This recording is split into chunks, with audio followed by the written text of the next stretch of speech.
Today I want to share with you some of the story of Pauli Murray. Now, first of all, how many of you know who Pauli Murray is? Yeah, so listen, don't feel bad. I really didn't know who Pauli Murray was either until just a few years ago. And I want to be honest about my ignorance here, because, ignorance contributes to prejudice. And so when I encounter the name of somebody I ought to know better, particularly if it's a woman or a person of color, I try to make it my business to learn more. Because women and people of color were left out of the history books that I studied when I was a kid. So this is how I got to hear Pauli Murray's name for the first time where I really recognized it. I was reading an email from my alma mater, and they were building 2 new buildings on the campus, and they were naming one after Benjamin Franklin, heard of him, and then the other one after Pauli Murray. And I said to myself, who is Pauli Murray? Well, Pauli Murray is the first African-American woman to be ordained a priest in the Episcopal Church. Now that in and of itself is pretty important, but wait until you hear about everything else that she did. She was the kind of person that Jesus is talking about in our gospel reading today. Pauli Murray was a laborer for Christ.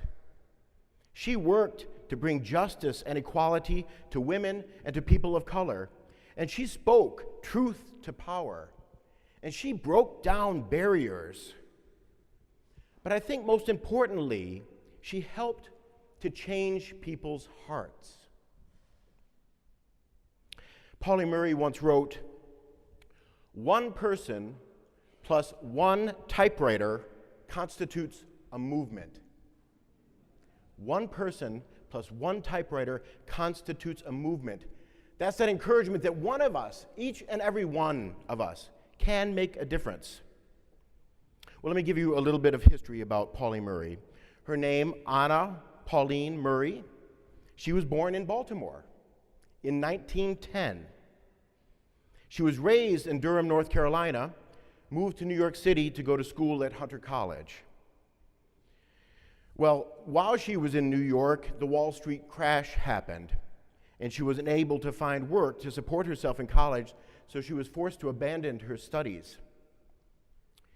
And so during the Great Depression, Murray worked for the WPA.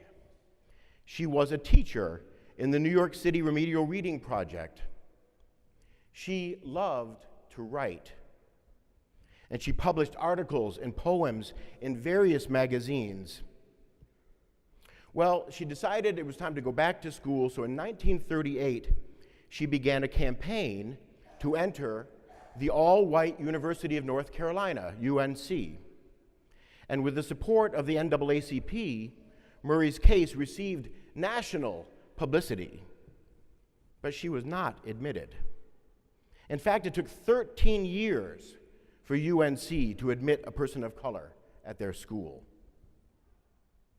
But during this campaign, Pauli Murray developed a lifelong friendship with Eleanor Roosevelt.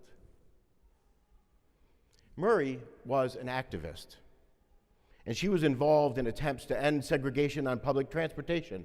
She was arrested and imprisoned in March of 1940 for refusing to sit at the back of the bus in Virginia. Well, in 1941, Murray enrolled at Howard University Law School with the intentions of becoming a civil rights lawyer.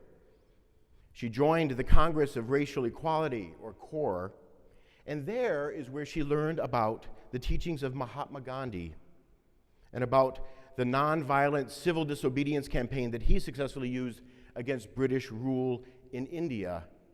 And Murray and her friends became convinced that the same methods could be employed by black people to obtain civil rights in America. Well, after Murray graduated from Howard, she wanted to enroll at Harvard University to continue her law studies, but Harvard rejected her because of her gender. So she's rejected from UNC because of the color of her skin, and she was rejected at Harvard because of her sex. But she persevered, and I think that's kind of her tagline. Pauli Murray persevered. Murray went instead to the University of California, and then she moved back to New York City, where she continued to work in the civil rights movement. And then, in 1948, the women's division of the Christian Service of the Methodist Church hired Murray to compile information about segregation laws in the South. And her research led to a 1951 book, States' Laws on Race and Color, and that became the foundational document for Thurgood Marshall in his work on Brown versus the Board of Education. Well, so in the early 1950s, Murray, like many other African Americans involved in the civil rights movement, she suffered because of McCarthyism. In 1952, she lost a position at Cornell University because the people who had written her reference letters, listen to this list: Eleanor Roosevelt, Thurgood Marshall, and Philip Randolph. Well, they wrote her letters of recommendation, but they were considered too radical, and Cornell didn't want to have anything to do with her. Well, Murray worked tirelessly trying to dismantle barriers of race, and she saw the civil rights movement and the women's movements as intertwined. But she really struggled in her life. She had to fight for everything that she achieved. And this is another quote. She wrote, "In not a single one of these little campaigns was I victorious. In other words, in each case, I personally failed. But I have lived to see the thesis upon which I was operating vindicated." And what I often say is that I've lived to see my lost causes found. I love that. My lost causes found. Well, perceiving a call to ordained ministry, Murray began her studies at General Theological Seminary in New York in 1973. So if you're paying attention, doing the math, she was 63 years old when she started seminary at General Seminary in New York. She was ordained deacon in June of 1976, and on January 8th of 1977, she was ordained a priest at Washington National Cathedral in Washington, D.C. And she served at a church in D.C., at Church of the Atonement, but she also served back here in Baltimore. She served there until her death on July 1st, 1985, at Holy Nativity Church here in Baltimore. So my friends, Pauli Murray is a local hero. And as I said, her story is a story of perseverance and resilience. It's a story of laboring for the Lord no matter the cost. Now, I'm glad that I know more about her. How about you? That's our challenge, to learn more about these really great leaders in the church. So I want to close with one of her most famous poems. It was actually written in 1943, but it was published as a part of a collection that came out in 1970. It's called Dark Testament, verse 8. Hope is a crushed stalk between clenched fingers. Hope is a bird's wing broken by a stone.